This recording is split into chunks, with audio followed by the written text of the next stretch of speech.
Akwadi on Radio Max, in Cape Coast, ATL, in Bolgatanga on A1, in Sunyane on Sky FM, and in Tamale on 123 FM. And I have with me the Minority Leader in Parliament, Mr. Haruna Idrisu. Good morning, sir. Good morning, and thank you for the opportunity, and good morning to your very esteemed listeners. So you've heard about the passing of Robert Mugabe this morning. What's your initial thoughts? Robert Mugabe, a true Pan-Africanist, a torchbearer of the fight for emancipation of the African continent, undoubtedly with President Nkrumah and Julius Nyerere and others. And as you yourself have observed, who am I even to be commenting after listening to Dr. Vladimir on this respected Pan-Africanist? But his death must spur African leaders to the needed land reforms that spurs investment and that attracts foreign direct investment for the development of our countries. I just got a copy of a book at the Nairobi airport as I was getting back to Ghana.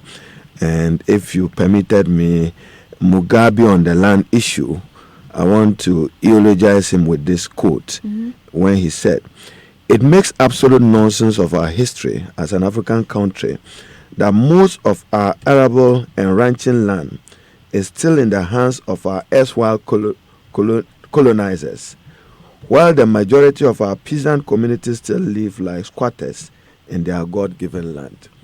Therefore, he was very, very strong in demanding land reform and to ensure that Zimbabweans had access to their land. There was even a day he's reported to have threatened that their courts cannot do whatever they want, but no judicial decision will stand in our way. My own position is that we would not even be defending our position in the court. This country is our country and the land is our land. Now, along the line, rightly and justifiably, the question you pose, Mugabe projected as a dictator. Were there elections? Were there credible elections in Zimbabwe? I think that his death must further spur reforms that allows for conditions that allow for the conduct of credible elections in Zimbabwe and to deepen their democratic process. I say this because he is also reported to have said that the MDC, which is a political opposition, will never form the government of this country, never ever, not even in my lifetime or even after I die. So at least in his lifetime, that has proven to be true. Yeah. We would not know what the thereafter would mean. But undoubtedly, he made significant contribution to the emancipation of Africa. Recall that we are the only single group as Africans that have suffered 3 traumatic events in a row: slavery, colonialism, and continuing global racism. That must wake African leaders to be able to wake more. And that just reminds me, can you imagine his death at a point that South Africa, you know the history of Rhodesia and Southern Rhodesia, Yes. we have what is generally described as xenophobic and criminal violent attacks on migrants in South Africa. We all must join collectively and unreservedly in condemning those acts of violence in South Africa, and for the South African government itself to recognize the toil and sacrifices of other African countries and other African leaders to its emancipation. I do admit that South Africa is an integrated society, but they need to do more to make it more integrated. They've not been able to provide the needed jobs for their citizens, but even to resolve the migrant question is not to do through the use of violence, in my view. But we should call for circumspection and restraint, particularly on the part of other African countries whose citizens have been affected, who may engage in retaliatory reprisals, which itself can undermine the stability and unity of Africa. And therefore, it's important that the President of South Africa engages with his counterparts in the other parts of the world to be able to deal with the xenophobic criminal issue. Well, And you cannot quantify the contribution of those countries in that region, whether it was Zambia, it was Malawi, Botswana, particularly Zimbabwe, and many other African heads of state, including our own Ghana at the time, and the contribution of Nigeria even to the independence and emancipation and end of apartheid. If you read Nelson Mandela's own writing on this matter, you would appreciate that the developments in South Africa can only be worrying and must be of prime concern to African leaders to find a solution, particularly so that it's a reoccurrence. It happened in 2015. So what happened? That in 2019 you are having it. It's happening and again. And we should be careful, guided by what happened in Rwanda. But going back to what happened in 2015, I was speaking to Dr. Vladimir Chidanso earlier on this week, and he was talking about the fact that he expected that the AU and SADC will place some sort of sanctions on the South African government. We also played the voice of the president of South Africa, and he had said that yes, indeed, it's time for South Africans to work on themselves so that they heal their own wounds and then they're not projecting in this way. Do you agree that sanctions should be taken against South Africa? I agree that the African Union and SADC must be seen doing more at the diplomatic level in resolving this issue. But inequality is worsening in South Africa. Poverty is worsening in South Africa. And opportunities for young people is not as its best as it should be post-apartheid 32 years. And I think that foreigners in South Africa must also respect the South African citizens, their rules, and work for themselves in a manner which respects the laws of South Africa. Right. So are you concerned about how Nigerians are responding in terms of violence and threats and what's going on with the closing down of ShopRite and MTN and Game? It's inappropriate, and the popular adage that two wrongs does not make a right. Yeah. I think we should just that's why I asked for restraint and circumspection. As angry as citizens of other African countries affected by it may be, South Africa play host to the Pan-African Parliament, and this behavior is unbecoming of a host of the African Parliament. And therefore, we should see, but all of us must be mindful of our gestures. Don't forget in Rwanda, it just started like this tip, and it ended with a genocide. Crisis. Yeah. So the South African High Commissioner to Ghana yesterday spoke to Malik Abasdabo, and he said she said that the country recognizes the support received from countries like Ghana, which is why they first opened embassies here anyway. Does that give you any sort of comfort that they actually recognize the help that we offer them? I don't, for good reason, would want to engage in any diplomatic exchange with the High Commissioner of South Africa. Suffice it to add that her initial comment that create jobs for your people, in my view, was inappropriate. It does not suggest that in South Africa they've provided the jobs for their people, and therefore I don't want to engage directly on this matter rather than the government, not personal to her individual self and what comments she's reported. Well, she says her words were misunderstood. That's it. So let's get her better words as she meant them. All right. Okay.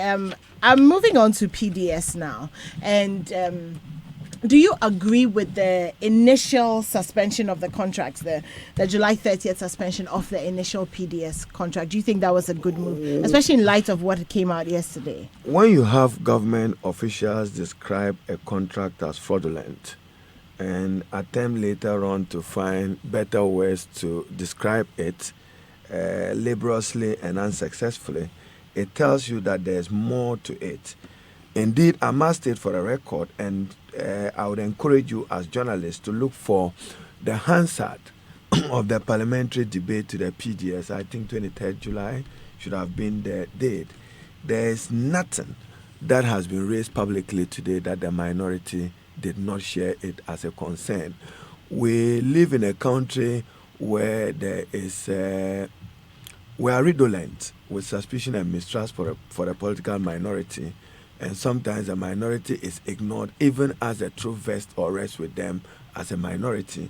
For instance, in the PDS matter, we in the minority will demand, and we so demand of government, that there must be a proper valuation of the assets of the electricity company of Ghana. You feel like there hasn't been a proper evaluation? If you have a copy, share with me and share with the Ghanaian public. Okay. I charge the president and his minister to share same. So if you say 51% of what?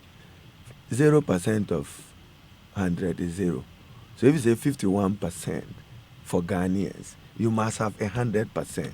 And that 100% must have been valued. I am not aware of any documented valuation of ECG assets throughout this country, and that will be billions of dollars.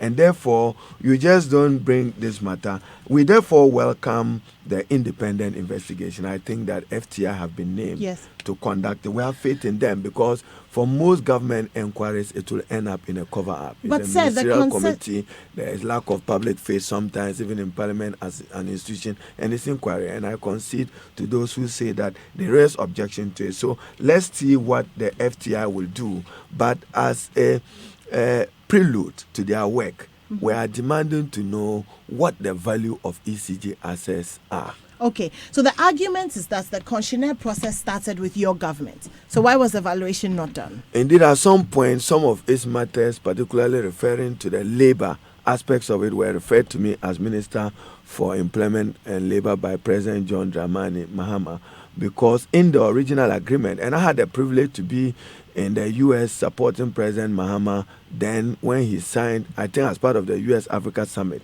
when he signed this agreement with Honorable Setekpe, supporting him as finance minister then, there was a clause in it which was not favorable to the labor situation and the workers of ECG. Okay. I must concede. So I demanded, as part of the negotiation, an expansion. We should expunge that particular provision relative to it. So yes, we signed the agreement. We signed the concession agreement, but we did not complete the procurement process. When they came to Parliament, even names, you find an agreement in the name of Miracle, you end up with a PDS, a company which was formed after the procurement process itself had lapsed. So PDS emerged after a procurement process. And I think that there was BXC, which even petitioned, and I asked for, even in the parliamentary debate, I asked for where is the petition and where are the merits of the petition, because BXC felt that there was unfairness and alleged other things relative to it. So we welcome the independent investigation. We'll look forward to it. We'll demand public record of it in order that we deepen transparency. And don't forget, we have moved from the regime of Dumdumbejai as they respond back to me to Dumso.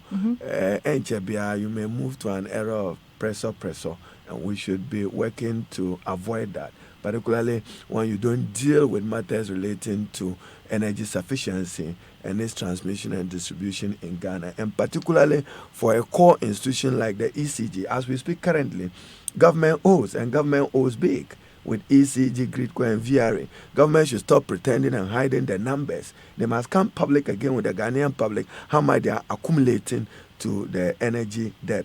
You recall President Nana Addo Dankwa in one of his visits abroad said that he's paid off some of it. How did he pay off it? He must respect President John Dramani Mahama initiation of ESLA, part of which process, and I can share with you from 2017, 2018 through 2019, 2020, ESLA itself is bringing in not less than 3.5 billion Ghana cedis annually to support them restructure and deal with the energy sector debt and other matters. Yet they say that they have superior economic managers or superior economic team. Even when you look at the projection into 2020, they want to say that ESLA will bring it. I mean, this was a tax system they opposed whilst they were in opposition. So where is principle? Where is value? So for the MPP, they promised the people of Ghana that they were to end the suffering. And as I've repeatedly said, maybe their way of ending suffering is to exacerbate suffering. Okay, so before think that the hardships have ended in Ghana. Before we move on to what you're talking about, just want to clear this up with you. Your government acceded to a decision to relinquish the assets of ECG under a concessionaire agreement without valuing the assets. Was that prudent? No. Who says without valuing the assets? Where did you get that Did you from? value the assets? And I say we initiated a process. But you didn't finish it. And absolutely. Okay. And I'm saying that you are saying that I'm selling off. Let's basic. I'm selling off 51%. 51% of what? Answer it, and let anybody in government answer me. 51% of what? You, even if you are coming in as an equity shareholder, I must know what your contribution is. So to know ECG, you cannot just say that ECG 49. So what does the 49% of ECG mean? If you give 51% to a Ghanaian, those are the legitimate questions I'm answering. And I'm saying that yes, the reforms in the energy sector started over a decade ago, and to allow for private participation in order to increase efficiency was signed. I said I stood by, not that I'm an eyewitness. I was standing by President Mahama and Honorable Setekwe when this was signed in the United States as part of the U.S.-Africa Summit. I'm simply saying that those words, valuing, they completed the procurement process, the new Patriotic Party government of Nana Addo Dankwa. So don't be asking us that how did it end. We didn't go through the procurement process. And I just gave you an indication that PDS was created even after the procurement process was over. Check the records. Okay, so you're listening to Honorable Haruna Idrisu. We're talking about the PDS issue, and we're at the point where he has said that, well, since the NDC government didn't finish the valuation, he's asking the question that information be put out there, that if it was if it has been valuated by this present government, then we want to know exactly what those valuations are. So now let's move on to Nana Addo and the NPP and how they're doing. But first of all, before we move on from this PDS issue, yesterday we found out that there has been there's no problem with the PDS. There's no problem on their side, right? Whose side? On PDS's side. That's judgmental. I mean, you have been investigated and probed. Let's wait for the outcome of it. Okay, so an independent forensic probe into allegations following the takeover have revealed that there's no evidence to suggest any of the entities involved. And this is not just Ghanaian. The Americans are following quite closely. Yes, so I'm asking you. Part of their resources are in it, and we have formally requested that the American interest be elevated in order that Ghanaians get a fair deal and have an up-to-date record of what happened relative to this transaction. So the private auditor hired by the Millennium Development Authority did not find any information to suggest that either PDS, CalBank, Dunwell, or personnel from MEDA committed or conspired to commit fraud or any other malfeasance in relation to the demand guarantees. This is what has come out yesterday. So my question is, what are your thoughts on what has been released so far? Are you saying that FTI have concluded their investigation? I won't comment on an ongoing process. When was FTI put in place, and when have they been able to conclude and make this recommendation? I thought rather that if you have today's graphic, it is rather reporting of an event. And so get me daily graphic as we come back to this matter. Okay, so we'll come back to that when we have the daily graphic. But so far, the Akufo-Addo government, for example, a few weeks ago, the government released a report saying that they had created 397,000 new jobs between 2017 to 2019. If we're going to take that figure alone, then we can say that the Akufo-Addo government is doing well in terms of jobs, wouldn't you say? Are you sure that those jobs didn't exist? When you say private sector participation in ECG, just take, for instance, mobile money and MTN investment in the mobile money regime and the number of jobs that it has created. Someone will want to take, someone will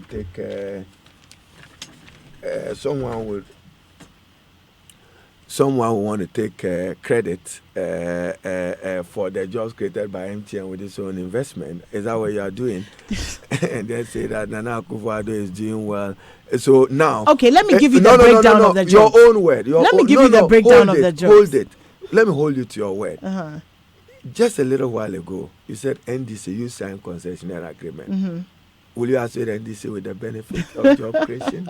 Because after all, the see. ultimate signing of Okay. MIDA was done by the NDC. Okay, so let's go allow to the for breakdown private of the sector jobs. participation. And I'm just telling you, so they didn't initiate it anyway. So you're saying that they are reaping the benefits of your hard work. And I'm saying let it come from you as an independent person. If I say so, that will be self-serving. The PDS puzzle, consultant clears firm, but government media reject report. So you can just add me to it. To the government and minority rejects report. Minority rejects reports. Well, thank you for that. Okay, so let's back to the jobs. Let me give you the breakdown. He says it was Ignatius Baffer was speaking. He said that 343,000 new jobs were created by the ministries, departments, and agencies.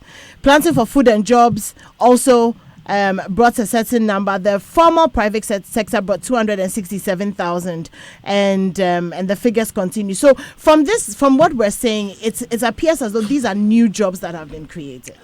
I've been Minister for Employment, and let me say authoritatively that the Ministry of Employment does not in itself lead the process of job creation. Ghana's Ministry of Employment is christened to deal with insidious labor disputes and conflict, and to manage issues relating to determination of minimum wage and public sector wages. The job creator, in my view, is a ministry responsible for the economy. That should be the Ministry of Trade and Industry. And we have not done enough to create jobs. Unemployment is a ticking time bomb. I've repeatedly said so since my days as Minister for Employment, and we need to watch it. You have graduates coming out of our universities.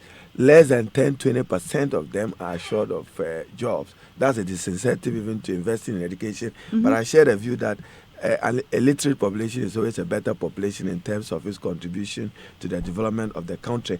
I respect Ignatius Baffer, my colleague, Honorable Ewa, as minister, and I respect the statistics he shared, but we'll thoroughly go through the numbers. When he says MDS, you know, Ghana has a problem. Mm-hmm.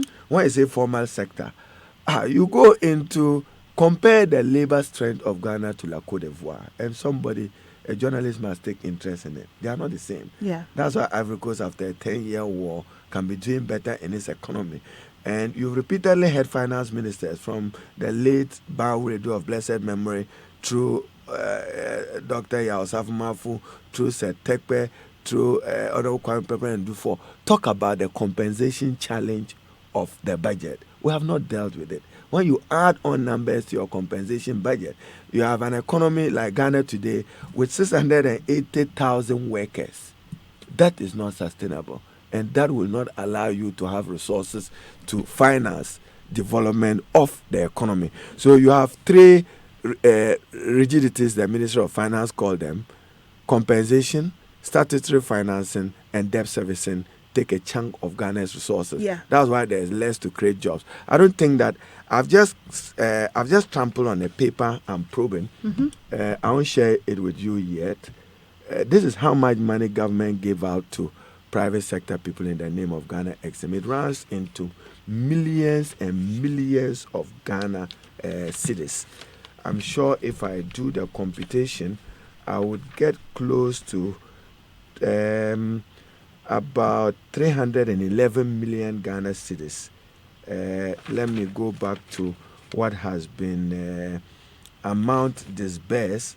Yes, so amount disbursed, loss of money, about 311 million Ghana cedis have been disbursed to Ghanaians. Okay. We will need to find out who are they, what jobs have they created, how are they paying back the loans, and as I said, I just trample upon the document. 311 million Ghana cedis disbursed from Ghana Exim, even though the approval may have been in the region of 375 million approved overall. Okay. Would need to know. But 311. So tomorrow, when you are quizzing me on this, who created the Ghana Exim? The National Democratic Congress, President John Dramani Mahama. I recall myself and Minister Sir Tekpe working to transit EDIF, which was then Export Development Agriculture Investment Authority. I went to South Africa to understudy the IDC of the International Development Corporation to improve it. So if today you do this and create jobs, You want to say Nana Addo's credit? Do so. I see. But hopefully you'll make that document available to us soon so that we can also investigate and perhaps work to find out if this money was given out. I've just given you an alert. Before the end of today, tomorrow or Monday, I'll be requesting the Nana Addo administration to conduct forensic audit into a number of state institutions, including the PBC of Ghana Cocoa Board. Right. When they assumed office, every other day was to subject a former minister or a chief executive to some forensic audit of a sort. We will demand forensic audit. And same attitude applied into its findings as they related to it with former officials. It's always convenient to want to say that your political opponents are corrupt, and yeah, you don't deal with your own. Even artists stares on you in the face as a reality and not a matter of percept. I see. We're going to take a break. When we come back, a few weeks ago, Manasseh released his mini documentary about the Public Procurement Authority. I want to talk to you about Nana Addo's fight against corruption when we come back from these messages. In a world where everything is changing around you, sometimes you need to turn to someone you can trust. You want to move with a change in safe hands, and we are here to help.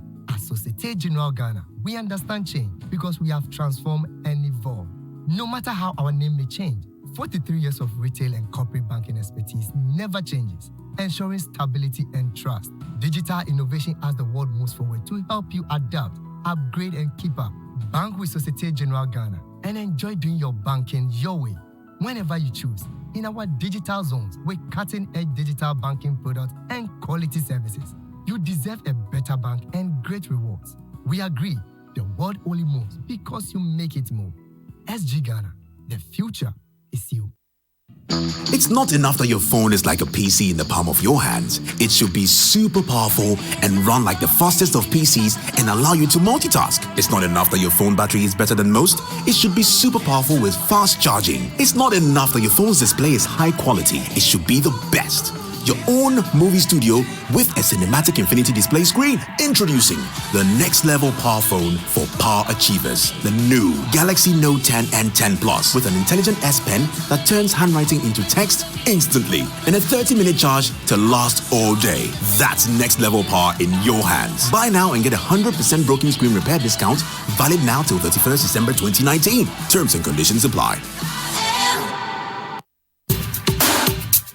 Your office they shine, oh. Yes, so I tell you, say for proper and modern ceiling solutions, the answer be Interface Limited. Them get in stock acoustic ceilings where you go fit make your office fine like my own. Or even better pass your own self. We can better pass my own. Shall I go Interface right now? Interface Limited is the leading supplier and installer of finishing input materials for the building and construction industry in Ghana. Call us on 0274-999999 or visit our website at www.interfacelimited.com.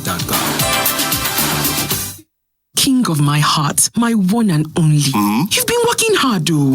Shouldn't we travel with the kids to relax? Lodge in a 5-star hotel, go on a boat cruise.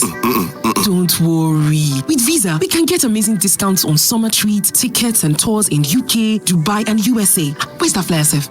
See, we could also win home appliances when we spend at least $500 or its equivalent in any currency abroad.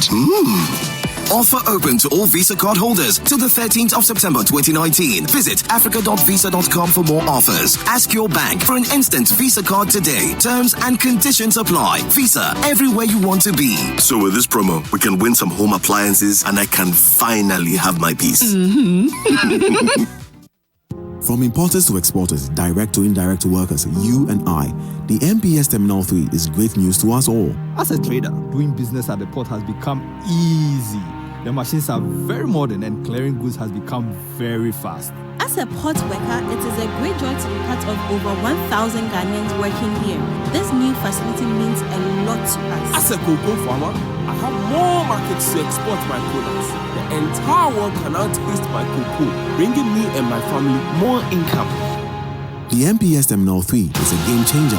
MPS has invested in world-class equipment and technology to optimize efficiency of doing business at Tema Port. This means more jobs, development, and opportunities for our present and our future in Ghana. MPS, we connect, you thrive. Hey, you seem too excited for a Monday morning. Did you win the lottery? My dear, no. I just received the best news ever. This week, Orca Deco is giving 20% discount on all household and office furniture items. This means that I can now restyle our living room into that warm place I've always had in mind. Yay! Wow, Orca's timing is perfect. Now I can restyle my office and the boardroom too. Hurry, grab your things and let's go there now. Okay, I'm coming. In life, unexpected moments are always sweeter. Hurry now to our showrooms off the Sprinters Road or call 0244 400444. Promo runs from 2nd to 7th of September 2019 for Accra showrooms only. This week, think home, think Orca. In a world where everything is changing around you, sometimes you need to turn to someone you can trust.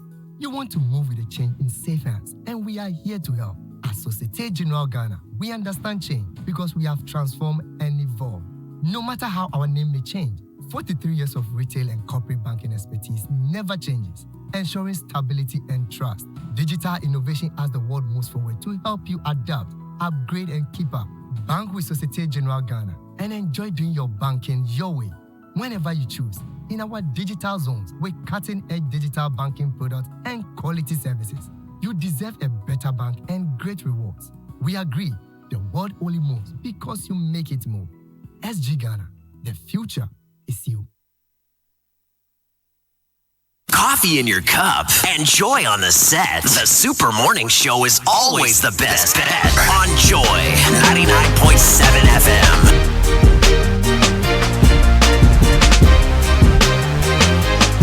It's 8:47 on the Super Morning Show here on Joy 99.7 FM. I'm sitting down and having a conversation. The Minority Leader in Parliament, Honorable Haruna Idrisu. Today's agenda is brought to you by Societe Generale. SG Ghana, the future is you. And give your kids an awesome vacation with the amazing vacation offer on Vodafone fixed broadband. For only 100 CDs, you can enjoy unlimited browsing for 30 days. Let's make this a vacation to remember. All you need to do is dial *900#, select option 7 and follow the prompts to subscribe now. This offer is for only active Vodafone fixed broadband customers and lasts until 30th September 2019. Terms and conditions apply. Vodafone, the future is exciting.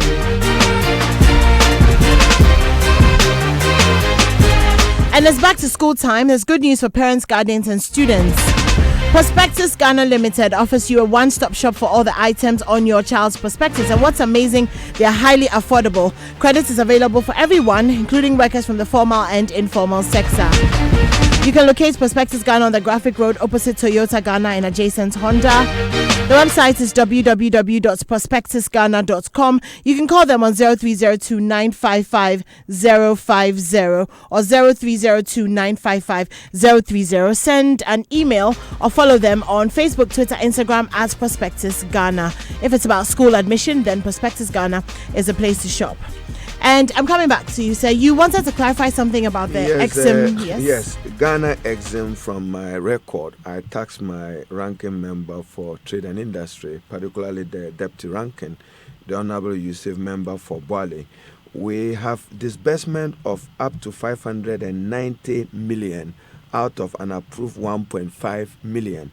And therefore, this must also add up to the job creation drive in terms of support given, whether a stimulus package to those in farming, to those who want to support government, 1D, 1F. But like I jokingly shared with you, so even these jobs that are created out of a vehicle established by President John Dramani Mahama and the NDC, who takes the credit. So for this best amount, I have 590 million, not the figure as I stated. That covers the period before 2017. But from 2017 to date, they have disbursed 594 million out of an approved 1.5 billion. So you see that in Ghana, this is how we should grow the private sector. But we must be interested in having given the money and disbursed it.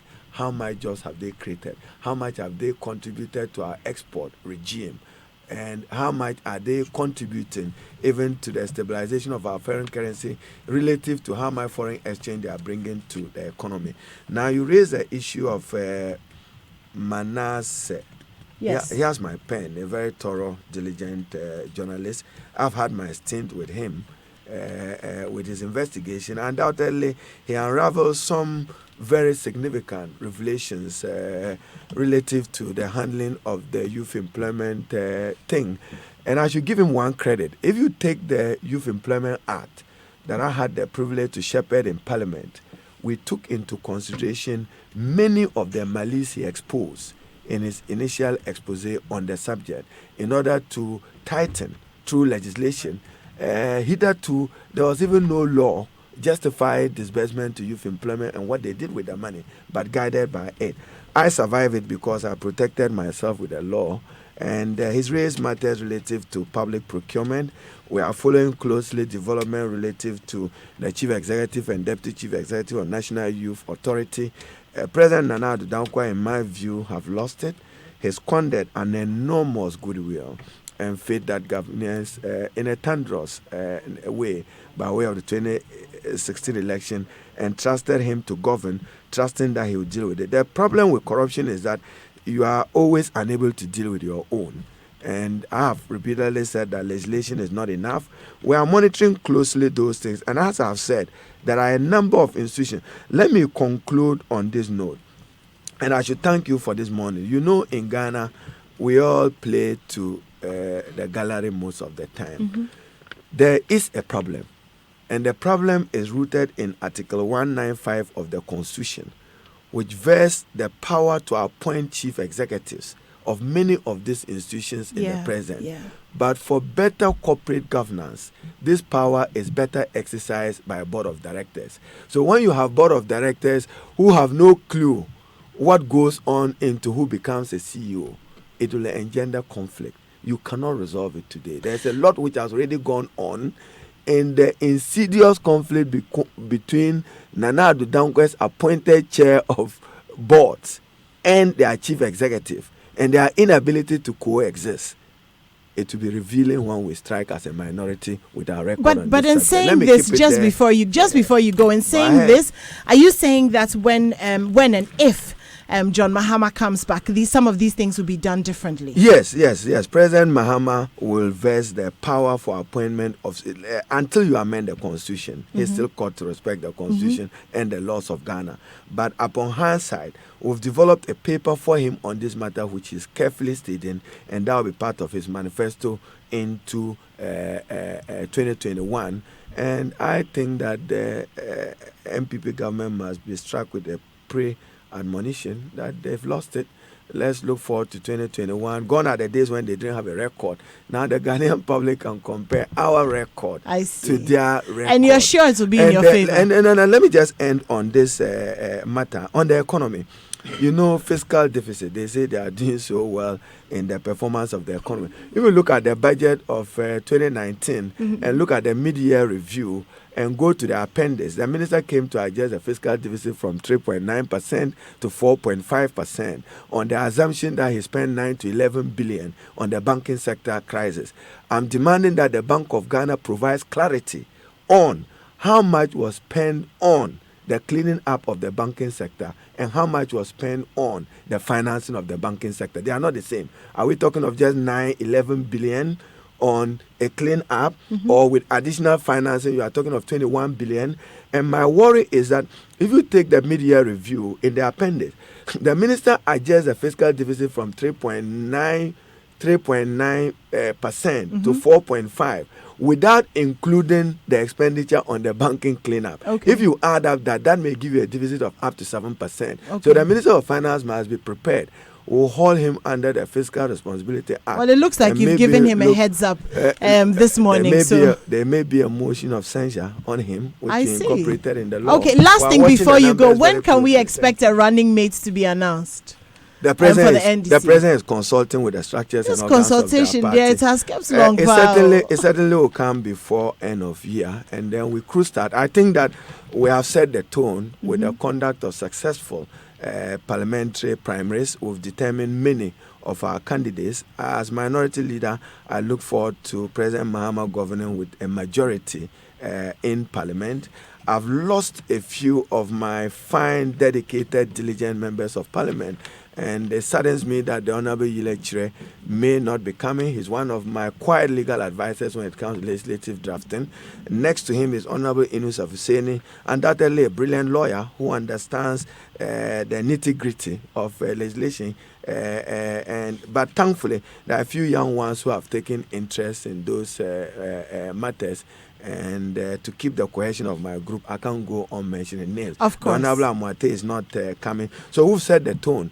And I think that let's see what the red meat being dangled before the dog will be when we get to the MPP primaries. Thank you very much. All right, then. That's Minority Leader in Parliament, Honorable Haruna Idrisu. When we come back, we'll be talking understanding men. Stay tuned in. At Afrodan, we believe that many